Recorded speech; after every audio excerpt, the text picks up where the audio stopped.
बिस्मिल्लाहिर्रहमानिर्रहीम। आज का हमारा टॉपिक है Lebesgue outer measure of an interval is its length. ये बहुत इंपॉर्टेंट थ्योरम है, इसको हम देखते हैं। और अब जहाँ पे उसने इंटरवल की कोई बात नहीं की कि वो क्लोज होगा, ओपन होगा या क्लोपन होगा या इनफाइनाइट होगा, इस चीज़ की उसने बात नहीं की।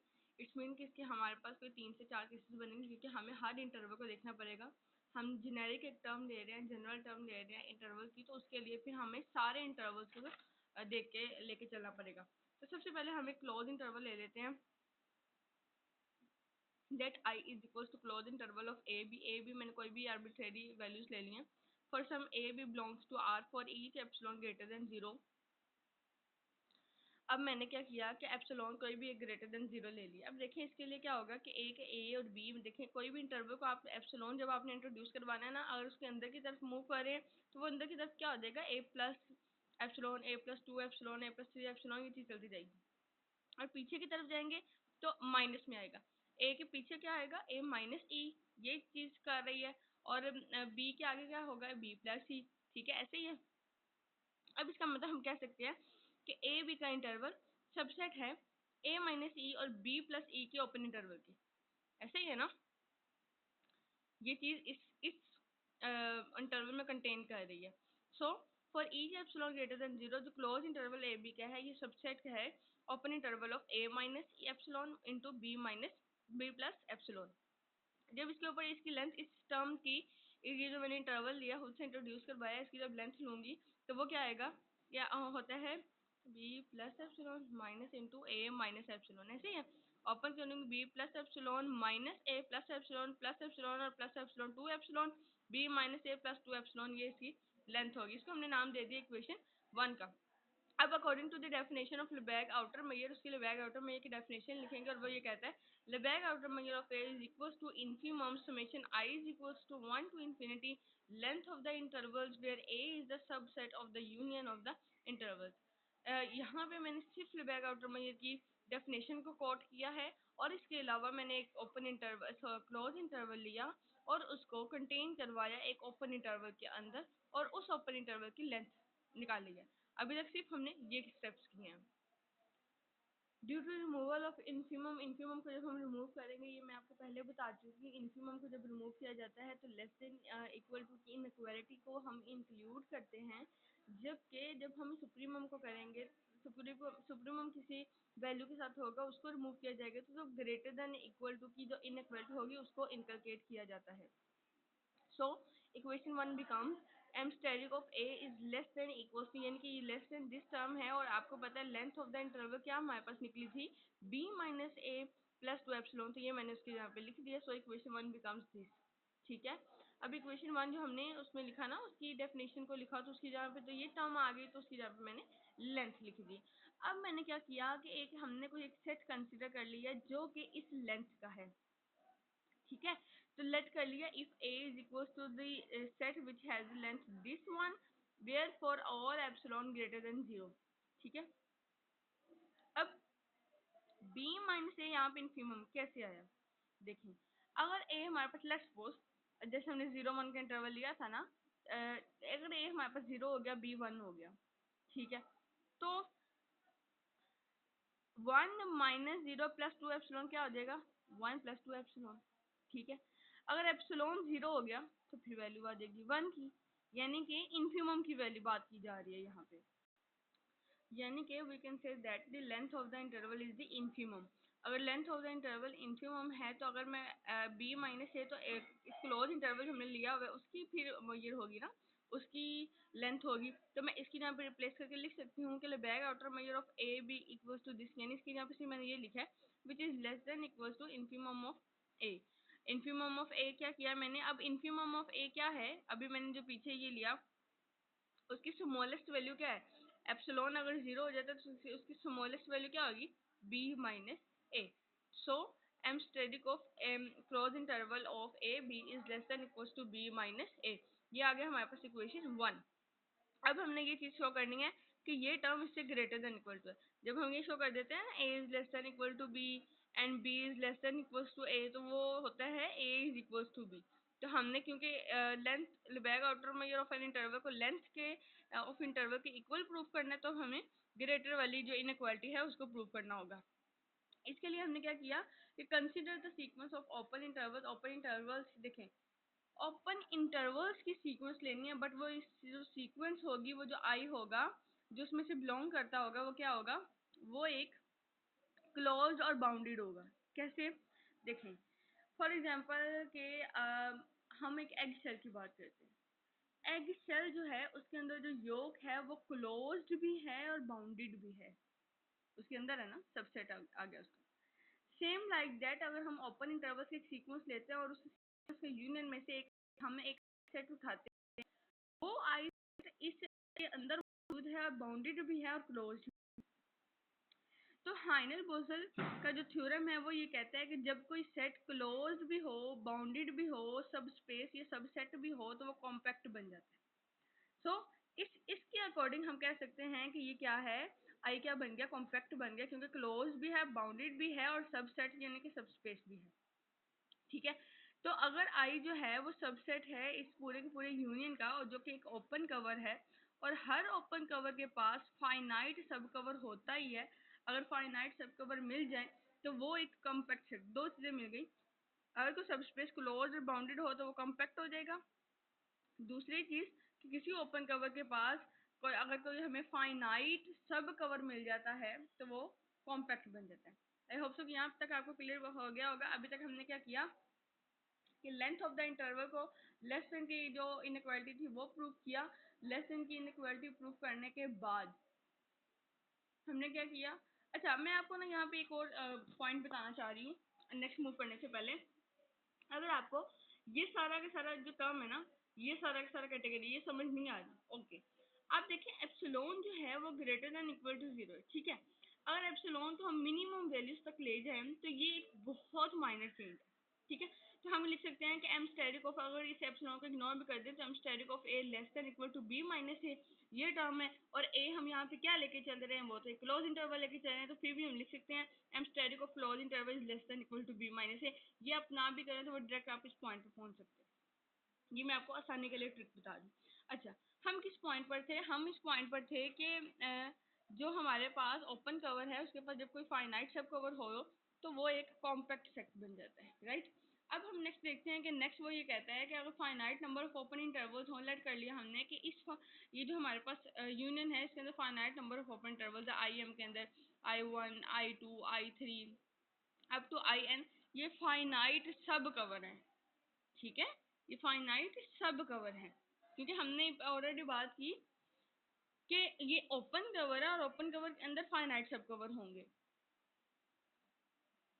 तो जो हमारे पास यूनियन ऑफ IM था वो एक ओपन कवर था और उसके अंदर जो सब स्पेसेस या सब कवर्स थे वो फाइनाइट थे, I1 I2 I3 up to so on to IN। ठीक है, फाइनाइट सब कवर है। अब जो इंटरवल ए बी है वो क्या है, सबसेट होगा इस इंटरवल्स के, यानी कि इनमें से किसी इंटरवल में लाई कर रहा होगा हमारा क्लोज इंटरवल। ठीक है, अगर इनमें से कोई इंटरवल अब ए इसके अंदर मौजूद है, ये नहीं, पहले मुझे ये बताएं, ए मौजूद है ना इस क्लोज इंटरवल के अंदर, क्लोज है तो ए इंक्लूडेड है। ए जो है बिलोंग कर रहा है इस इंटरवल से, और ये इंटरवल फर्दर सबसेट है इस यूनियन का। Hence we can say that कि ए ऑटोमेटिकली बिलोंग कर गया इस यूनियन से, यानी ए आई के यूनियन को बिलोंग कर रहा है। इट्स मीन आई के में एट लीस्ट एक सेट तो ऐसा मौजूद होगा जो ए को कंटेन कर रहा होगा। लेट्स से कि वो आई है, आई स्टेरिक है। ठीक है, देखिए ए सब बिलोंग कर गया इस इंटरवल से, और ये इंटरवल सबसेट है इस यूनियन का। इट्स मीन कि ए जो है वो बिलोंग कर गया इस यूनियन से। अगर अब ए इस यूनियन के अंदर तो ये वाली सीक्वेंसेस है ना, I1 I2 I3 है, तो इसका मतलब ए ओपन तो नहीं पड़ा होगा, और ए तो इसके अंदर किसी आई फैक्टर में के अंदर मौजूद होगा। तो हमने लेट कर लिया कि वो आई स्टेरिक है जिसके अंदर ए मौजूद है। तो लेट कर लिया कि ए जो है वो बिलोंग कर रहा है आई स्टेरिक से, और हमने उसको अपनी तरफ से ज्यूम कर लिया कि वो A1 और B1 है। वो आई स्टेरिक जो है वो A1 और B1 है, इनके दरमियान में कहीं ए लाई कर रहा है। तो ए बी जो है वो किसी इस इंटरवल के दरमियान में लाई कर रहे हैं। अगर इस इंटरवल के दरमियान में लाई कर रहे हैं, लेट्स सपोज कि वो ये है A1, ये है B1, इसके अंदर है A, इसके अंदर है B। तो फिर A1 छोटा हो गया, सॉरी A जो है वो सॉरी B जो है वो छोटा हो गया B1 से, ठीक है। और जो A है, A जो है वो बड़ा हो गया A1 से, यानी कि इसके इंटरवल के अंदर लाई कर रहा है। मैंने जरूरी नहीं है कि आप ए बी को जो हमेशा अंदर ही पुट करें अपनी सीक्वेंस के अंदर। मैंने यहाँ पे इसीलिए यहाँ पे कॉन्ट्राडिक्शन के तौर पे ये बाहर निकाला है कि ए जो है वो इस इंटरवल के दरमियान में कहीं लाई कर रहा है। तो क्या हुआ कि A1 जो है वो छोटा है A से और B इटसेल्फ छोटा है। देखें, अगर B छोटा है और A बड़ा है तो B माइनस A, छोटी में से बड़ी रकम निकालेंगे तो वो अगेन छोटी वैल्यू आएगी, B minus A less than होगा B1 माइनस A1 से, ठीक है। ये तो एक केस हो गया। देखिए यहाँ पे हमने क्या किया, A को इस इंटरवल से बाहर निकाला, ऐसे किया ना मैंने।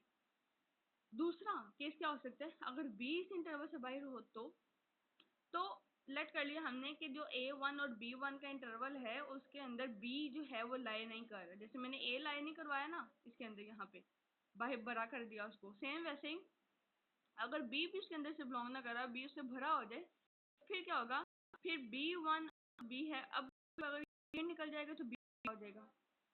आप मेरे समझ रहे हैं, पहले मैंने A को बाय तो A बराबर A1 से। अब मैं A लेके जा रही हूँ, दूसरी केस बता देती हूँ मैं आपको।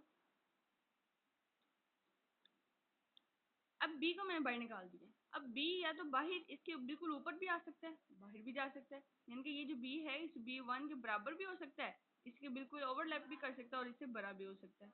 ये केस होगा। तो फिर क्या होगा, A is less than B1 which is less than equal to B। अब इन तीनों का केस लिखा मैंने, A is less than B1 which is less than equal to B, ठीक है। अब मैंने ये अपनी तरफ से एक इंटरवल तो ले लिया, लेकिन उस इंटरवल में मैंने अपने A और B जो मैंने ओरिजिनल लेके चल रही हूँ क्लोज इंटरवल, उसको लाई करवाना है। तो वो जरूरी तो नहीं है उसके अंदर लाई कर रहा हो, इसलिए मैंने एक केस लिया कि हो सकता है वो A बाहर हो और हो सकता है वो B बाहर हो।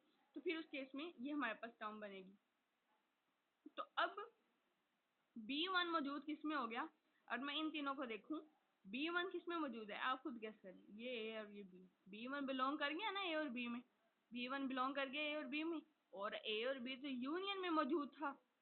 हेंस कि अब हमारे पास B1 इसमें से बिलोंग कर गया। अब हमने ये चीज सेटिस्फाई करवा दी कि जो हम A1 और B1 के इंटरवल लेके चले, चाहे वो A वाला केस हो, चाहे वो B को बाहर निकालने वाला केस हो, B1 को बाहर निकालने वाला केस हो, दोनों केसेस में A और B का जो इंटरवल है वो उसी यूनियन में। इसका मतलब है जो हमने इंटरवल लिया था वो गलत नहीं लिया था। एक केस ये हो गया। अब अगेन, अब मैंने यहाँ पे कहा कि जो A है वो लाई कर रहा होगा किसी A1 B1 के अंदर, ठीक है। तो हो सकता है उसी कलेक्शन के अंदर A2 और B2 का भी कोई ओपन इंटरवल एग्जिस्ट करता हो, तो there exist A2 B2 in the collection I, यानी कि जो इंटरवल्स की कलेक्शन है उसके अंदर A2 और B2 टाइप का भी कोई इंटरवल जो है वो एग्जिस्ट करता है। अगर वो इंटरवल एग्जिस्ट करता है तो अगेन लेट कर लिया B1, हर पिछली टर्म उठा के लेके आगे चलेंगे। अब देखें A और B में हमने ये शो करवाया कि B1 इंक्लूड है, अब A2 और B2 में B1 इंक्लूड होगा, ठीक है। आई होप सो क्लियर हो रहा होगा आपको कि यहाँ पे हमने B को इंक्लूड करवाया, A1 और B1 के अंदर B को इंक्लूड करवाया इस पॉइंट पे, और अब वहाँ पे B की बारी थी, अब B1 की बारी आ गई A2 और B2 के अंदर। तो लेट कर लिया कि B1 इसमें से बिलोंग करता है, अगर B1 इससे बिलोंग करता है तो फिर इसके अंदर लेट्स सपोज है ना, तो A2 less than B1 less than B2 ऐसे आएगा ना। ये A2 है, ये B2 है, और अब B1 इसके अंदर मौजूद है, तो फिर A2 छोटा है B1 से which is further less than B2। ये निकाल के आई होप सो क्लियर हो गई होगी आपको। एक केस, हर एक केस के ना दो केसेस फर्दर होंगे, और अभी हम इसको ये एक छोटा सा स्टेप है, उसके बाद हम इसको जनरल कर देते हैं। अब अभी हमने पीछे किया कि वो B के अंदर मौजूद है, B1 को उसके अंदर लाई करवाया, अगेन सवाल तो A और B का है, तो B जो है लेट कर लिया हमने कि A2 और B2 के अंदर बिलोंग नहीं कर रहा। अगर A2 और B2 के अंदर बिलोंग नहीं कर रहा, उससे बाहर है, तो इसका मतलब है कि A2 is less then B2 which is further less than B2 further less than B। तो अगर B2 further less than B है तो इसका मतलब B2 भी इसी इंटरवल में से है, और इसी इंटरवल यानी कि ये केस बन गया ना, बच्चे ये केस बन गया, ये A2 छोटा है B2 से which is further less than B। तो A तो ऑलरेडी इसमें से, तो हम ये कह सकते हैं कि B2 किस इंटरवल में है, A और B के इंटरवल में मौजूद है, और A और B के इंटरवल तो उसी यूनियन में। इसी तरह से हम ये चलती जाएगी कि अब हमें सिंपल B A1 और B1 में मिला था, B1 A2 और B2 में मिला, B2 A3 और B3 में मिलेगा, और यहाँ पे प्रोसेस रिपीट करते जाएंगे और हमें बी किसी भी ओपन इंटरवल में मिल जाएगा, क्योंकि अभी तक हर केस में यही बन रहा है कि बी हो भी सकता है, बी नहीं भी हो सकता, बी अगर बिलोंग नहीं करता तो क्या होगा, बी होगा तो क्या क्या होगा। तो एंड पे हमें ये प्रोसेस को रिपीट करते जाएंगे तो हमें ऐसे इंटरवल्स मिलेंगे जिसके अंदर बी हर सूरत मौजूद हो जाएगा। ठीक है, तो ये ऐसे इंटरवल हमें मिल जाएगा ये प्रोसेस को कंटिन्यू करते हुए। तो लेट्स सपोज कि हमने ये प्रोसेस को करते हुए ये वाले इंटरवल निकाले, A1 B1 A2 B2 A3 B3, और ये चीज़ चलती जा रही है A के B के तक, और इन सब का जो यूनियन है वो इसी इंटरवल इस कलेक्शन में बिलोंग कर रहा है। Hence we can say that कि B जो है वो इसी कलेक्शन में मौजूद है, IJ में, IJ इंटरवल में, सच दैट अभी मैंने आपको बताया ना कि यहाँ पे A2 B2 और B है, ऐसे ही है। अब पीछे हमने क्या किया कि अभी हमने देखा कि वो A2 B1 और B2, अब पीछे हमने ये लिखा हुआ था A2 B1 B2, यानी कि इसके इंडेक्सेस सेम आ रहे हैं, ये चेंज आ रहा है, सॉरी, इसके इंडेक्सेस सेम आ रहे हैं, ये चेंज आ रहा है। तो हम लिख सकते हैं AI is less then BI-1 is less then BI। General form में लिखना चाहूँ मैं लिखूंगी AI इज लेस देन, ये इससे A2 छोटा है B1 से, विच इज फर्दर, जो भी हमने पीछे इनइक्वालिटी पढ़ी है ना, इससे देखिए इन दोनों के इंडेक्सेस सेम है, I ये इनसे एक नंबर छोटा है तो I-1, और यहाँ पे I जो है वो 1 2 अप टू N है। तो ये जो सारा का सारा इंटरवल जितने भी हमने फाइंड किया ये फाइनाइट है I। तो हमारा प्रोसेस किसी ना किसी एक इंटरवल पे टर्मिनेट कर जाएगा, मतलब हमारा प्रोसेस किसी ओपन इंटरवल पे जाके रुकेगा जहां हमें बी मिल जाएगा। और उस केस में क्या करेंगे कि हमने कह लिया कि वो ए के और बी के इंटरवल है, बी के इंटरवल है जहां पे हमें बी मिला है।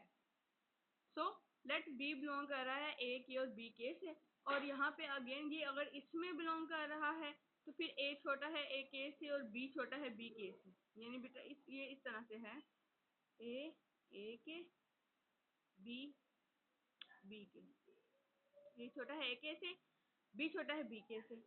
हमने अभी पीछे क्या देखा, हमने तो ये देखा था कि ए बड़ा है ए से, ये तो कंट्राडिक्शन आ रही है यहाँ पे। तो फिर अब ये इसको माइनस में लेके जा रहे हैं, तो माइनस में किस तरह से लेके जाएंगे कि A1 इज लेस देन ए, ठीक है, और B is less than B के।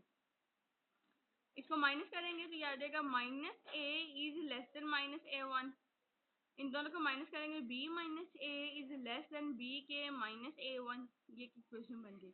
अब अगेन हम एक सब कवर लेंगे, सब कवर की सारी बात हो रही है यहाँ पे। सब कवर लेंगे तो ये हमारे पास जितने भी इंटरवल्स हैं A1 से शुरू हो रहा है और B के तक जा रहा है, A1 A, फिर आगे A2 A, A3 A, ये चीज़ सारा चलेगा, फिर एंड पे A के और B के जिसके अंदर हमें B मिल रहा है, A तो कांस्टेंट चल रहा है, ठीक है। और यहाँ पे अगेन जो एक्सपेंड करेंगे, किस तरह से एक्सपेंड किया हमने कि लेंथ ऑफ इंटरवल्स को, यू नो दैट कि k छोटा है अगर n से तो फिर इस k का जो समेशन है वो भी लेस देन होगा n से, ठीक है। अब इस चीज़ को ओपन करेंगे तो ये आएगा इनकी लेंथ्स को B1-A1 B2-A2 up to BK-A के, क्योंकि एंड लिमिट k है, ठीक है। अब ये सारी की सारी लेंथ ऑफ द इंटरवल वो तो always greater than equal to 0 होती है। अगर ये सारी की सारी ग्रेटर देन इक्वल टू 0, इसको मैं जब ओपन करूंगी तो यहाँ से बचेगा बी के, ठीक है, और लास्ट में बचेगा B1, बाकी सारी टर्म्स कैंसिल आउट हो जाएंगी, तो हमारे पास बचा बी के -A1। तो summation I is equal to 1 to n length of, summation I is equals to 1 to n length of I is greater than equal to, ये वाली जो इनक्वालिटी वो आएगी greater than equal to b के -A1 which is further greater than B-A। तो ये तो हमें लेंथ ऑफ द इंटरवल मिल गई, hence we can say that कि जो आउटर मेजर की हमने लिबेग आउटर मेजर की डेफिनेशन लगाई थी वो तो greater than equal to B-A, and B what is the B-A, B-A is the length of the interval. पहले हमने ये चीज शो की कि वो ग्रेटर देन इक्वल टू है, sorry less than equal to है, ये हमने इनइक्वालिटी शो की। अब हमने ये शो कर दिया कि ये ग्रेटर देन इक्वल टू भी है। अब दोनों चीजें शो हो गई हैं तो वो कैन से दैट कि m स्टेरिक ऑफ I यानी कि Lebesgue outer measure of any interval is equals to B-A which is the length of the interval, Hence outer measure of the closed interval is its length. अब यहाँ पे जो मैं आपको करवा रही हूँ वो ये है कि outer measure Lebesgue outer measure of any interval is its length, वो जनरल टर्म है। आपको एग्जामिनर ये भी पूछ सकते हैं स्पेसिफिक करके कि prove that the Lebesgue outer measure of close interval is its length. तो क्लोज इंटरवल के लिए जो मैं आपको अभी तक सारा करवा चुकी हूँ वो आएगा। अब वीडियो लंबी हो रही है, अब मैं नेक्स्ट वीडियो में आपको इसका कोई केस 2, केस 3 और केस 4 करवाऊंगी, जिसमें open interval, non negative close interval और बाकी जो इंटरवल्स बनते हैं वो करवा दूंगी। ठीक है, अभी तक आज की वीडियो में हमने ये चीज प्रूव की कि outer Lebesgue outer measure of close interval is its length. ये बहुत इंपॉर्टेंट टॉपिक है, इसको बहुत ध्यान से सुनिएगा। आप 2-3 मिनट पर वीडियो को रिपीट करके देखें, और फिर भी आपको किसी पॉइंट की समझ नहीं आती तो फिर जरूर मुझसे कंसल्ट करें। I am here to help you.